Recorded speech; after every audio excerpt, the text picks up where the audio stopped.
Hello, good morning students. आज class 10th light of reflection, इसमें हमारा दो टॉपिक बचा हुआ था। ये दो टॉपिक कराने के बाद आप लोगों का एक बड़ा सा रिकैप कराएंगे जिसमें सारे क्वेश्चन और बोर्ड के क्वेश्चन जो पूछे जाते हैं। तो आज का क्वेश्चन कराने के बाद दो सेशन हमारा और चलेगा जिसमें रिकैप होगा। मेन इंपॉर्टेंट क्वेश्चन बोर्ड के होंगे। इसमें हमारा एक था लॉ ऑफ रिफ्लेक्शन और स्नेल लॉ, दो टॉपिक बचे हुए हैं। तो सबसे पहले हम करा लेते हैं लॉ ऑफ रिफ्लेक्शन, फिर आपको बताते हैं Snell law. Law of refraction, law of refraction, law of refraction क्या होगा? लॉ ऑफ रिफ्रैक्शन, अगर लाइट कभी भी रेयरर से डेंसर मीडियम में इंटर करती है, ये रेयरर मीडियम में मान लो हवा है और यहां पर इंटर कर लिया, ये रेयरर मीडियम। रेयरर का मतलब होता है जिसकी डेंसिटी कम हो। तो जब अगर ये रेयरर से इंटर कर रहा है और मान लो ये ग्लास का प्रिज्म है, डेंसर मीडियम है, तो ये टूवर्ड द नॉर्मल हो जाएगा। देखो इधर टूवर्ड द नॉर्मल, यहाँ आई ग्रेटर होगा और आर स्मॉलर होगा। और जब ये डेंसर से रेयरर में जाएगी, ये इमेजिनरी लाइन नॉर्मल होता है। इमेजिनरी लाइन क्या है? नॉर्मल है। अब इसके बाद यहां पर भी वही सेम कंडीशन आता है, denser to rarer.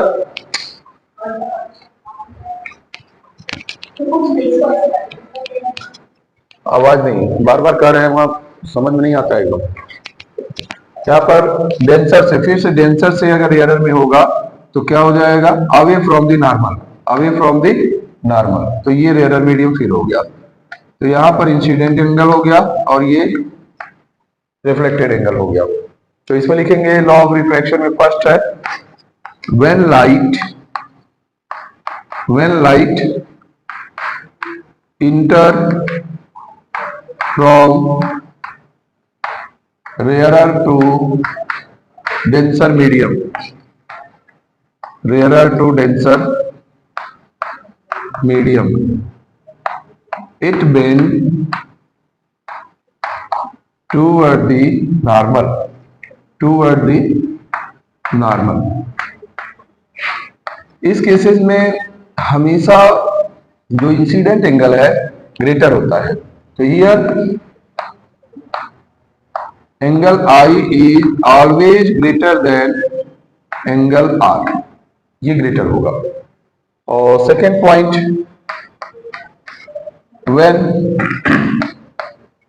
when light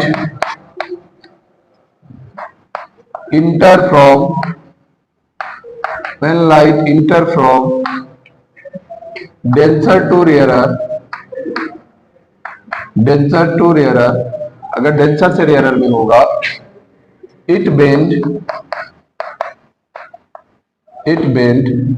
away from the normal, it bend away from the normal, away from the normal, it bend away from the normal। इसमें आई हमेशा स्मॉल होगा, यहां पर आई क्या होगा? स्मॉलर। तो यहां पर लिखेंगे हियर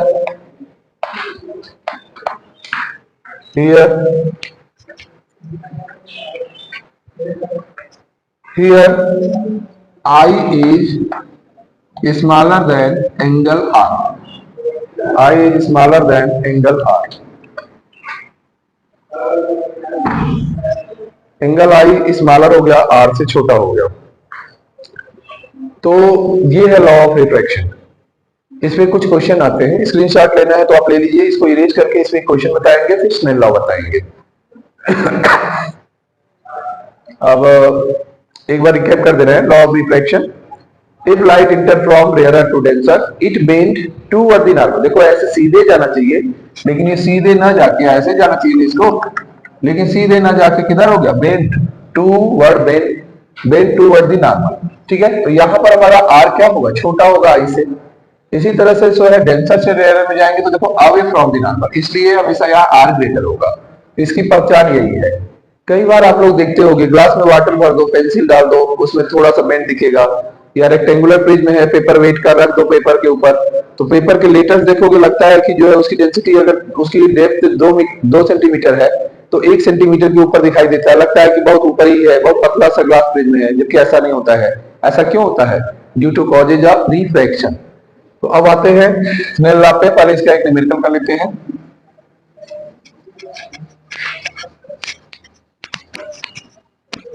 देखिए अब यहां पर एक न्यूमेरिकल है, जैसे एक refractive index of diamond is 2.42, refractive index दे दिया, तो find the speed of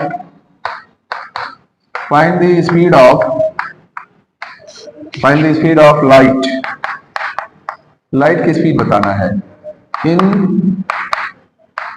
in the diamond में लाइट की स्पीड क्या होगी?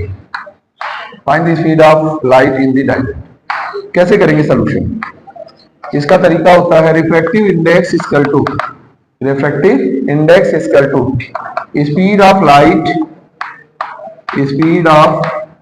Light in first medium upon first medium का मतलब यहाँ रेयरर मीडियम हुआ बेटा।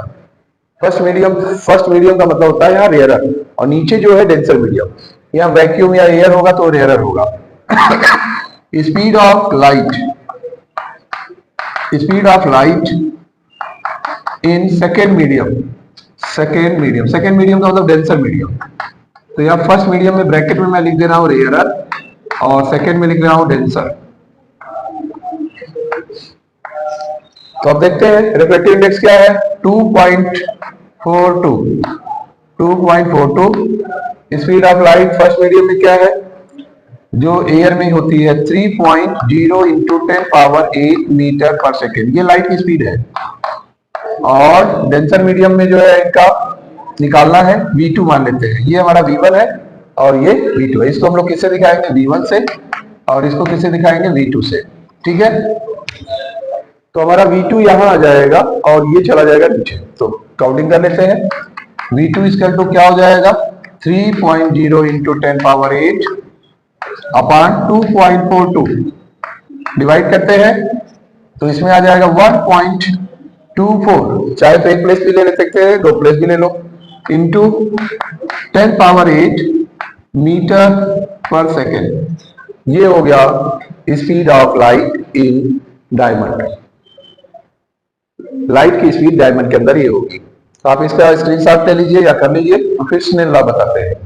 ठीक है, रिफ्रैक्टिव इंडेक्स क्या है, रेशियो। एक तरह से रिफ्रैक्टिव इंडेक्स क्या बताता है, refractive index so ratio of the speed of light in different medium. अलग अलग डिफरेंट मीडियम में रिफ्रैक्टिव इंडेक्स क्या बताता है, रेशियो स्पीड। लाइट का जो स्पीड है उनके डिफरेंट मीडियम में जो रेशियो है उनको एक्सप्लेन कर रहा है, मतलब रेयरर मीडियम और डेंसर मीडियम। कभी कभी इसमें चेंज भी कर देते हैं, R21 और R12 से दिखाते हैं, तो कभी कभी डेंसर टू रेयरर कर देते हैं, तो यही आपका उलट जाएगा, रेसिप्रोकल हो जाएगा। अब एक क्वेश्चन आगे देखिए, Snell law of refraction. Snell law का यही है रिफ्रैक्शन का लॉ कि the ratio of sine of angle of incident to the sine of angle of refraction. मतलब ये रेशियो बता रहे हैं किसका, इंसिडेंट एंगल ऑफ इंसिडेंट और एंगल ऑफ रिफ्लेक्शन, इन दोनों के रेशियो को शो करता है स्नेल लॉ। कब, जब एक मीडियम से दूसरे मीडियम में इंटर करते हैं। Is constant for the light of given colour and given pair of medium. Constant होता है the ratio of sine angle of incident to the sine of angle of refraction is constant for the light of given colour and given pair of medium. अगर pair of medium जो है वो दिया जा रहा है और कलर दिया जा रहा है, तो उस कंडीशन में ये क्या होते हैं, कांस्टेंट होते हैं। मतलब इनको हम लोग इस फार्मूले से दिखाते हैं, mu equal to sine i upon sine r. Sine r क्या है, साइन आर है angle of refraction, sine i क्या है, एंगल ऑफ इंसिडेंट, और म्यू क्या है, रिफ्रैक्टिव इंडेक्स। म्यू क्या है, रिफ्रैक्टिव इंडेक्स। तो जैसे एक क्वेश्चन ले लेते हैं, ये क्वेश्चन मैंने यहाँ पे इसीलिए ड्रॉ कर दिया था कि इसमें हमें बताना है, ये देखो डायग्राम है मीडियम 1 मीडियम 2। मीडियम 1 में है हमारा 45 डिग्री, मीडियम 2 में है 30 डिग्री।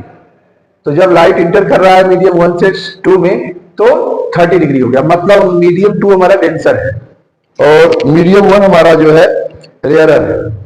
इस कंडीशन में हम लोग क्या करेंगे, अब रेशियो निकालते हैं साइन आई। साइन आई हमारा क्या है, साइन 45, मतलब angle of incident 45, angle of refraction क्या है, साइन 30 डिग्री। अब इसकी वैल्यू क्या होगी देखते हैं। साइन 45 की वैल्यू है 1/√2 होता है, कितना होता है 1/√2। आप लोग क्लास 10 में पढ़े होंगे इसकी वैल्यूएशन, साइन कॉस टेन। तो साइन 45 की 1/√2 और साइन 30 का 1/√2 और 1/2। अब इसको हम लोग रेशनलाइज करते हैं। रेशनलाइज कैसे करेंगे, पहले सॉल्व करने के बाद 1/2 यहाँ डिवाइड है, तो डिवीजन के सिंबल की जगह अगर इनटू लगाते हैं तो फ्रैक्शन क्या होगा, रेसिप्रोकल। 1/2 है तो यहाँ क्या हो जाएगा 2/1, तो यहाँ पर मल्टीप्लाई करेंगे 2 और यहाँ पर √2 में 1 का होगा √2। तो अब इसके बाद जो है हम लोग क्रॉस मल्टीप्लाई करेंगे, सॉरी रेशनलाइजेशन करेंगे, तो कंजुगेट टर्म लेते हैं। तो यहाँ हमारा √2 है, √2 ही लेंगे। अगर मान लो हमारा ये बाइनोमियल होता 2 + √2 होता तो 2 - √2 लेते। तो ये हमारा √2 वही इरेशनल नंबर लेकर जो डिनोमिनेटर में मल्टीप्लाई कर देते हैं, न्यूमरेटर और डिनोमिनेटर दोनों में। तो हमारा क्या हो गया 2√2 और नीचे हो गया √2 में √2 का 2 से 2 क्या हो गया कैंसिल, तो हमारा आ गया √2। √2 की वैल्यू क्या होगी 1.414। हमारा रिफ्रैक्टिव इंडेक्स क्या हो गया 1.414। तो इस तरह से हम लोग रिफ्रैक्टिव इंडेक्स निकालेंगे। ये स्नेल लॉ हो गया, मतलब ये टॉपिक हमारा लास्ट हो गया है। और एक टॉपिक हमारा और है जो पावर से रिलेटेड है, पावर पूछा जाता है। पावर के बारे में आप क्या जानते हो, जैसे पावर इक्वल टू 1/f होता है, p इक्वल टू 1/f। मतलब अगर किसी भी ऑब्जेक्ट का पावर निकालना है तो जिसका फोकल लेंथ 1 मीटर होगा उसके अकॉर्डिंग टू हम लोग फाइंड करते हैं। तो एक टॉपिक हमारा ये भी है और कुछ आप लोगों के क्वेश्चंस जो है इससे भी कराएंगे। पावर को हम लोग डायोप्टर में एक्सप्रेस करते हैं। डायोप्टर उसकी यूनिट होती है, कभी भी आप देखे होंगे डायोप्टर जो लोग यूज करते हैं उसमें माइनस या प्लस होता है। तो माइनस कॉन्केव के केस में होता है और प्लस किस में होता है convex. The power of lens, इसको इरेज कर देते हैं।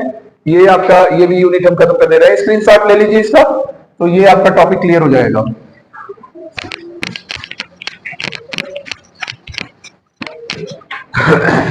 Power of lens,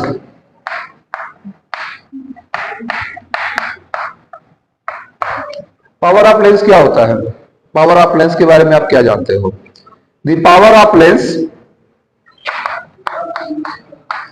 the power of lens, power of lens ये रेसिप्रोकल होता है। किसका रेसिप्रोकल होता है, फोकल लेंथ का। Is the reciprocal of the focal length, is the reciprocal, is the reciprocal of the focal length, of the focal length. Power हमेशा जो है फोकल लेंथ का रेसिप्रोकल होता है। इसको हम लोग किससे रिप्रेजेंट करते हैं, मतलब जो है इसको हम लोग पी अल्फाबेट से यूज करते हैं। और इसकी एसआई यूनिट क्या होती है, एसआई यूनिट पावर का डायोप्टर होता है। SI unit, SI unit of power is dioptre, SI unit of power is dioptre. And इसको रिप्रेजेंट किसे करते हैं, it is represented by, it is represented by capital P, capital P से इसको represent करते हैं। और फॉर्मूला क्या होता है, P equal to 1/f, P equal to 1/f, P equal to 1/f। ये पावर हम लोग निकालते हैं।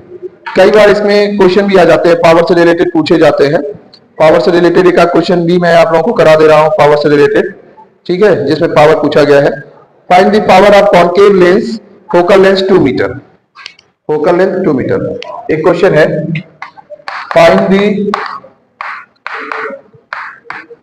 Power of concave lens, concave lens जिसका फोकल लेंथ कितना दिया हुआ है, concave lens of focal length 2 metre, of focal length, focal length 2 metre, focal length 2 metre. तो फोकल लेंथ हम लोगों का 2 मीटर दिया हुआ है पावर लेंथ में, 2 मीटर। अब निकालते हैं तो P इक्वल टू क्या होता है 1/f। और हमेशा याद रखो जो कॉन्केव का फोकल लेंथ होता है वो निगेटिव होता है, चाहे मिरर हो या लेंस हो, लेकिन कॉन्केव में फोकल लेंथ ऑलवेज क्या होता है निगेटिव होता है। तो ये होगा 1/-2 इक्वल टू -0.5 डायोप्टर, ये डी लगेगा, डी यार क्या है डायोप्टर। तो हमारा ये टॉपिक क्लियर हो गया, आपका ये चैप्टर फिनिश हो चुका है। अब इस चैप्टर में हमें बोर्ड के क्वेश्चंस और रिकैप कराने हैं। तो अगले 2 सेशन जो हमारे होंगे इसी चैप्टर से होंगे, लेकिन उसमें क्या होगा पूरे बोर्ड के क्वेश्चंस होंगे, टोटल रिकैप होगा, मतलब एक मेजर रिकैप जितने भी बोर्ड के क्वेश्चन, तो उसको कैटेगराइज कर देंगे 1 मार्क्स का क्वेश्चन, 2 मार्क्स के, 3 मार्क्स के, 5 मार्क्स के, कुल मिलाकर 30 मार्क्स का आपका रिकैप होगा। तो एक दिन में 15 मार्क्स उठाएंगे, दूसरे दिन 15 मार्क्स, ऐसे करके 2 डेज में रिकैप कर देंगे, या पॉसिबल हुआ तो एक ही दिन में भी कर सकते हैं। ठीक है, तो आप लोग इसको जो है प्रैक्टिस करते रहिए, इसका स्क्रीनशॉट ले सकते हैं, और कोई भी डाउट हुआ तो आप हमसे जो है कमेंट बॉक्स में पूछ लीजिए। तो आपका दिन शुभ हो। Okay, good bye.